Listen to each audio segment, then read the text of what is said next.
तो नमस्कार, प्रणाम, सत श्री अकाल। आपको और आपके परिवार को बहुत बहुत नए वर्ष की हार्दिक शुभकामनाएं।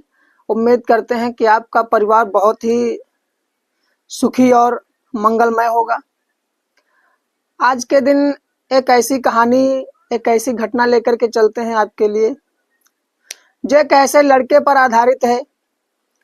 जो लड़का बहुत ही संघर्षशील है और बहुत ही, समझ लीजिए कि अपने आप में शक्तिवर्धक है, जिसका जो आत्मविश्वास है वो किसी के भी जिंदगी बचा सकता है। तो इसी तरह एक ब्रजेश कुमार लड़के का नाम है। उसने एक ऐसी लड़की का आत्मविश्वास जीता और उस लड़की को नई जिंदगी दी। लेकिन कैसे क्या हुआ वो आप पूरी तरह से विस्तार से सुनेंगे तो आपकी समझ में आएगा। कहानी बहुत ही इंटरेस्टिंग है, बहुत ही रोचक है। तो पूरी कहानी सुनने के बाद ही आप समझ पाएंगे कि कैसे कैसे लोग होते हैं जो इंसान को किस हालात में छोड़ देते हैं, और कैसे कैसे लोग होते हैं जो किसी स्थिति में भी इंसान को संभाल लेते हैं। ये कहानी में जो लड़के का नाम है वो वीरेंद्र है, और जो एक 35 साल की लड़की है उसका नाम कल्पना होता है, और जो लड़का है इसकी उम्र 20 साल है। एक दिन ये होता है कि कल्पना एक बड़े बाप की और इकलौती बेटी होती है। बहुत ही करोड़पति बिजनेस होते हैं, करोड़ों के कार्य होते हैं, इनके करोड़ों के काम होते हैं। बहुत ही अच्छी तरह से कल्पना का परिवार चल रहा था। कल्पना की उम्र 20 साल हो जाती है तो इनके माता पिता एक अच्छे परिवार खानदान से इनकी शादी करवा देते हैं। जो लड़का है वो भी अच्छा पढ़ा लिखा है और अच्छा काम कर रहा होता है। तो उस लड़के से जब शादी करवा देते हैं, बहुत अच्छी तरह इनकी जिंदगी चल रही होती है। शादी के लगभग 1 साल गुजरते हैं। लड़का छोड़ करके चला जाता है। वो कहता है कि मैं इस औरत के साथ नहीं रह सकता, मैं इस लड़की के साथ नहीं रह सकता। शायद मैं बहुत ही बदनसीब था जो इसके साथ शादी हो गई। कल्पना को छोड़ देता है और वो लड़का चला जाता है। उसके माता पिता बहुत मिन्नतें करते हैं, बहुत सारी चीजें, लेकिन फिर भी वो छोड़कर चला जाता है, उनकी बात नहीं सुनता है और कल्पना से रिश्ता तोड़ देता है। कल्पना बहुत ही परेशान हो जाती है, हैरान हो जाती है अपनी जिंदगी से, लेकिन करे तो क्या करे। कल्पना के माता पिता दोबारा फिर से उसकी शादी तय करते हैं, एक दूसरे लड़के को चुनते हैं। दूसरा लड़का साथ में 6 महीने नहीं गुजार पाता है, वो भी उसे छोड़कर चला जाता है। कल्पना के पास बहुत कुछ था, बड़ा घर, कार, बंगला, क्या कुछ नहीं था। करोड़ों की जायदाद थी, जिनके माँ बाप के पास करोड़ों के बिजनेस थे, उनके पास बहुत कुछ था। पर नहीं था तो कल्पना की जिंदगी में किसी अच्छे लड़के का प्यार, जिंदगी को संभालने और संवारने वाला कोई पति। इतनी हैरानी भरी जिंदगी जी रही थी कल्पना कि वो बता नहीं सकती थी कि क्या हालात हैं उसके। मुंबई में बहुत बड़े फ्लैट में रहने वाली कल्पना आज अकेले जिंदगी गुजार रही थी। लेकिन एक दिन अचानक देखती हैं कि एक नौजवान 20 साल का लड़का इनके दरवाजे पर गेट को थपथपा रहा था। कल्पना अपने कार से आती हैं, देखती हैं कि दरवाजे को कोई थपथपा रहा है, तो पूछती हैं कि कौन हो तुम। तो लड़का कहता है कि मैडम, मैं काम के लिए तलाश कर रहा हूँ, मैं दर दर भटक रहा हूँ, मैं लोगों से इसी तरह दरवाजा थपथपा करके काम मांग रहा हूँ, लेकिन कोई काम नहीं दे रहा है। कोई भगा दे रहा है, कोई कुछ कह रहा है, कोई चोर समझता है। तो कल्पना कहती है कि पहले तो मैं भी यही समझती थी कि तुम कहीं चोर ही तो नहीं हो, लेकिन ठीक है, ये लो चाबी, इस मकान की मालकिन मैं हूँ, मेरा गेट खोलो, मुझे गाड़ी अंदर करनी है, फिर मैं आपको काम देती हूँ। लड़का चाबी लेता है और गेट खोलता है। कल्पना अंदर गाड़ी ले जाती है और खड़ी करती है। फिर उसे बैठने के लिए चेयर देती हैं। लड़का बैठ जाता है। कल्पना पूछती है कि अब बताओ, कौन हो, कहाँ से आए हो, किस लिए आए हो, मुंबई कैसे आए? तो लड़का कहता है, मैं बिहार के दरभंगा का रहने वाला हूँ। गांव में खेती किसानी का काम है, लेकिन अच्छी तरह नहीं चल पाता है, या हमारे पास आमदनी का अच्छा स्रोत नहीं है वहाँ, तो मैं मुंबई चला आया। तमाम हमारे जानने वाले साथी लोग हैं जो मुंबई में काम करते हैं, पैसे कमाते हैं, तो मेरा भी मन था, लेकिन मैं उनके साथ आया था, लेकिन मैं जाने कैसे उनसे भटक गया हूँ। अब वो मिल भी नहीं रहे हैं मुझे, और मुझे भूख भी लगी है, प्यास भी लगी है, मुझे खाने की व्यवस्था नहीं है। तो मैं इसी तरह दरवाजे खटखटा खटखटा करके लोगों से काम की उम्मीद कर रहा हूँ, शायद मुझे कोई काम दे दे। कल्पना सोचती हैं और कहती हैं कि ऐसे तो कोई विश्वास नहीं करता है, लेकिन मैं तुम पर कैसे भरोसा करूं जो मैं तुमको काम दे दूं। 35 साल की कल्पना सोचती हैं कि ऐसा ना हो कहीं ये बहक जाए, मैं इसको रख लूं, कैसी हरकतें करे, क्या करे। लेकिन लड़का कहता है कि मैडम जी, मुझ पर भरोसा करिए, मुझे आजमा लीजिए, मुझे से जैसा आप कहेंगे वैसा करेंगे, मैं कोई भी गलत काम करने के लिए नहीं आया हूं। कल्पना कहती है कि आप क्या कर सकते हैं? लड़का कहता है कि मैं कुछ भी कर सकता हूं। कल्पना कहती है, क्या कुछ भी कर सकते हो, मतलब पैसे के लिए किसी की जान भी ले सकते हो? तो कहता है, नहीं मैडम, आप गलत समझ रही हैं, मैं ऐसा नहीं कर सकता हूं। तो कल्पना कहती है, फिर मेरे पास काम नहीं है, अगर पैसे लेकर के आप खून कर सकते हैं तभी मैं आपको काम पे रखूंगी। लड़का बस उस जगह से उठ लेता है और चल देता है और कहता है कि मैडम, मुझे काम नहीं करना आपके पास। जब चल पड़ता है तो मैडम कहती हैं कि रुक जाओ, जाने की जरूरत नहीं है, मैंने तो सिर्फ आपकी परीक्षा ली कि कहीं आप उस तरह से तो नहीं है कि कोई पैसे दे और आप मेरी जान ले लें। लड़के ने कहा, मैडम ऐसा क्यों बोलती हो, मैं इस प्रकार का लड़का नहीं हूं। कल्पना उसको रख लेती हैं काम पर। आता है जब वापस वहां से तो कहता है कि मुझे काम मिल गया है। अपने जो जानने वाले थे 3-4 दिन में रुक करके जिनसे दोस्ती बनाई थी उनसे कहता है कि मुझे काम मिल गया है, मैडम के यहाँ रहना भी है, खाना भी है, वही काम करना है। बड़ा खुश है। अगले दिन सुबह ही काम पर पहुंच जाता है मैडम के पास। कई दिन से काम नहीं हुआ था घर पे, तो काम भी बहुत पड़ा था घर पर। लड़के ने सारा काम फटाफट, साफ सफाई जो भी करना था, सब्जी लाना, खाना बनाना, सब कुछ काम करता है। और सब कुछ करने के बाद मैडम को खाना बना के शाम को देता है। मैडम खाना खाती हैं, कहती हैं, बहुत ही इंटरेस्टिंग भोजन बनाते हैं आप, बहुत ही अच्छा काम करते हैं, आपका मुझे काम बहुत पसंद आया है। लेकिन हिम्मत जुटा करके एक बार जो लड़का होता है पूछता है कि मैडम, एक बात मेरी समझ में नहीं आ रही है।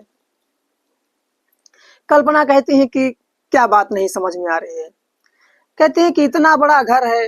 लड़के ने पूछा कि इतना बड़ा घर है, इतना सब कुछ है, लेकिन फिर भी आपके साथ कोई और नहीं है, सिर्फ आप अकेली रह रही हैं, क्या बात है? वैसे पूछना तो नहीं चाहिए था, लेकिन हिम्मत जुटा करके मैंने आपसे, आप इतना अच्छी लगी, आपका इतना अच्छा व्यवहार देख करके मैंने पूछ लिया कि शायद आप नाराज ना हो।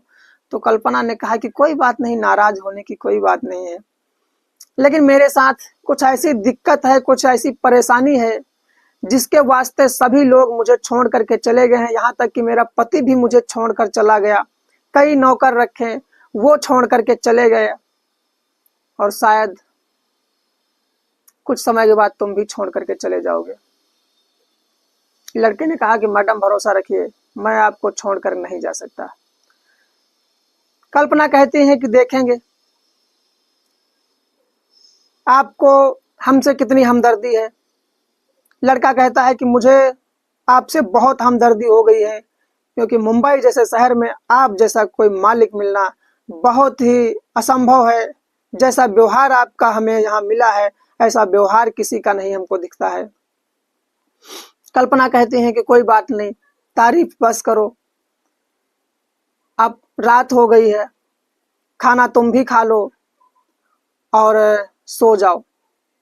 लड़का पूछता है कि मैडम सोएंगे कहाँ पर, किस कमरे में जाकर के सोएं, ये आपको बताना पड़ेगा। मैडम कहती हैं कि यहीं कमरे में सो जाओ, हमारे बगल में चारपाई डाल लो और सो जाओ। तो कल्पना जब इतनी बात कहती है तो लड़का कहता है कि मैडम इस तरह से रहेंगे तो लोग देखेंगे, सोचेंगे क्या, हम कहीं और सो जाएंगे। तो कल्पना कहती है कि तुम्हारा मन ना हो तो तुम दूसरे कमरे में सो जाओ। तो लड़का दूसरे कमरे में सो जाता है।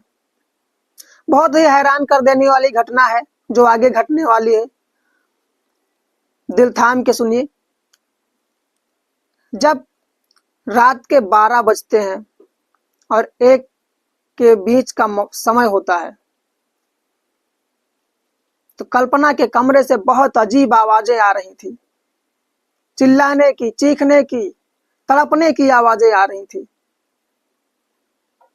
लड़का उठ करके बैठ जाता है, सोचता है कि ये क्या हो गया, कोई ऐसा तो नहीं कि मैडम को जान से मारने की कोशिश कर रहा हो, कोई जान लेने आ गया हो, किसी ने किसी प्रकार का गलत बर्ताव किया हो। लेकिन लड़के ने जब कमरे के पास खड़े होकर के देखा तो सिर्फ आवाज कल्पना की थी। दरवाजे को धक्का मारता है, दरवाजा खुल जाता है। जैसे ही दरवाजा खुलता है देखता है कि कल्पना का सारे बदन से कपड़े हटे हुए हैं, कपड़े अस्त व्यस्त हैं। कल्पना चीख रही है, चिल्ला रही है, तड़प रही है। ऐसी स्थिति को देख करके तुरंत उस लड़के ने उस मालकिन को कपड़े सही किए। जैसे ही छूने की कोशिश की तो कल्पना ने कहा कि हट जा हमारे सामने से, वरना तेरे साथ अच्छा नहीं होगा, तेरी जान चली जाएगी, तुझे मार दूंगी मैं। वो लड़का बहुत ही आत्मविश्वासी था, बहुत ही धैर्यवान था और बहुत ही अपने मजबूत दिल का व्यक्तित्व था उसके अंदर। और खड़ा होकर के सामने से बोलता है कि मार दे मुझे, तो मार दे मुझे, मैं तुझसे नहीं डरता हूं। तो कल्पना कहती है कि तू कितना ताकतवर है जो मुझसे नहीं डरता है। तो कहता है कि तुझे पता ही नहीं है मैं कितना ताकतवर हूं, तू मुझे नहीं मार सकती। इस तरह से जब उस लड़के ने जिद की तो लड़की ने उस पर बहुत भयंकर वार किया और बहुत तेजी से मारने की कोशिश की। लेकिन मर्द मर्द होता है, उस व्यक्ति ने अपने आप को संभाला और डट के सामना किया। दोनों हाथ पकड़ करके उसके अपने शरीर से जकड़ करके उसको बेड पर गिरा देता है और दाब के रखता है।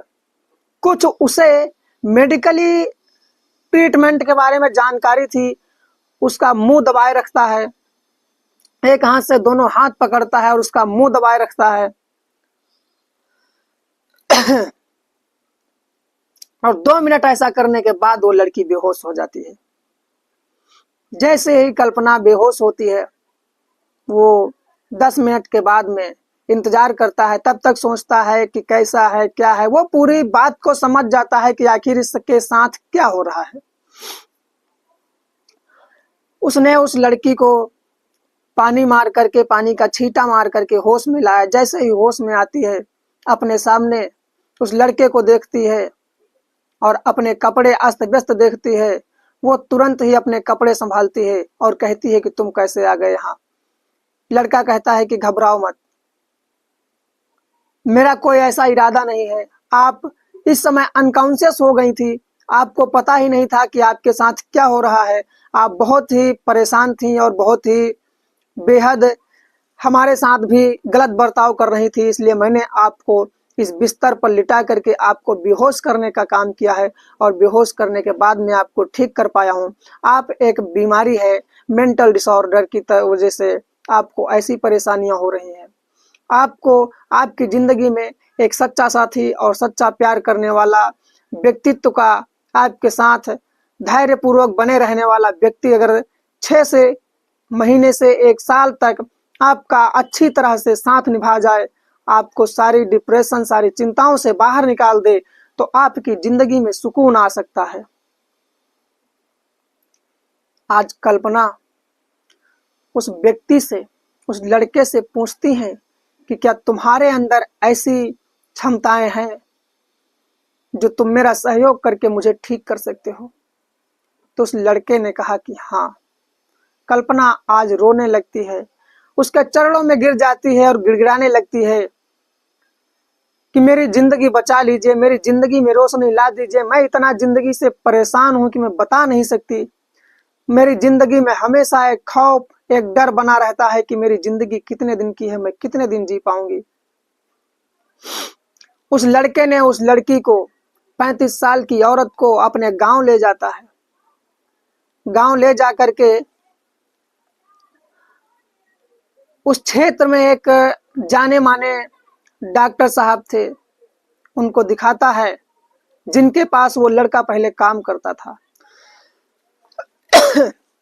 उन्होंने बताया कि इस लड़की को कुछ दवाइयां चलेंगी और बाकी इसका भरपूर सहयोग, इसकी जिंदगी में प्यार और खुशियों की बौछार रहे, इसकी बात को समझने वाला हो, इससे पंगा लेने वाला ना हो, इससे लड़ने झगड़ने वाला कोई ना हो, इसकी मर्जी के हिसाब से चलने वाला अगर कोई व्यक्तित्व का व्यक्ति इसका सहयोग कर दे तो इसकी जिंदगी में बीमारी नाम की कोई चीज है ही नहीं, ये अपने आप ठीक रहेगी। आज वो साहिल, वो उस लड़की ने उस लड़के में ये सारी गुणवत्ता देख ली थी। उस 35 साल की औरत ने कहा कि मेरी जिंदगी से जो मांगना है वो तुम सब कुछ मांग सकते हो, लेकिन मुझे तुम्हारा सहयोग चाहिए, मुझे तुम्हारी जिंदगी में शामिल होने का एक मौका चाहिए। लड़का अपने घर पर बात करता है, पूछता है तो पिताजी उसके और माताजी दोनों कहते हैं कि अगर तेरी जिंदगी से, तेरे आत्मविश्वास से, तेरे शक्ति से अगर किसी की जान बच रही है तो बचा ले, जा इस कल्पना का साथ दे दे तू। वो वापस फिर से मुंबई आती है और उस लड़के से रिश्ते बना लेती है और शादी कर लेती है। अब कल्पना और वो लड़का बहुत ही खुश है। इतनी मदद करके उस लड़की का जीवन बचा लिया। जहां पर सब लोग हार जाते हैं, तहां पर एक जिम्मेदार, एक अच्छे व्यक्तित्व का, एक आत्मविश्वासी व्यक्तित्व का व्यक्ति उसकी जिंदगी में बहुत सारी खुशियां ला करके दी। इस तरह से अब उनकी जिंदगी बहुत ही सुखमय और हसीन हो गई है। परिवार बहुत खुशहाल हो चुके हैं। एक बेटी है, आपस में दोनों बहुत ही खुश हैं। इस कहानी से आप क्या सीखें, हमें कमेंट में अपनी राय दें। तब तक के लिए नमस्कार, धन्यवाद।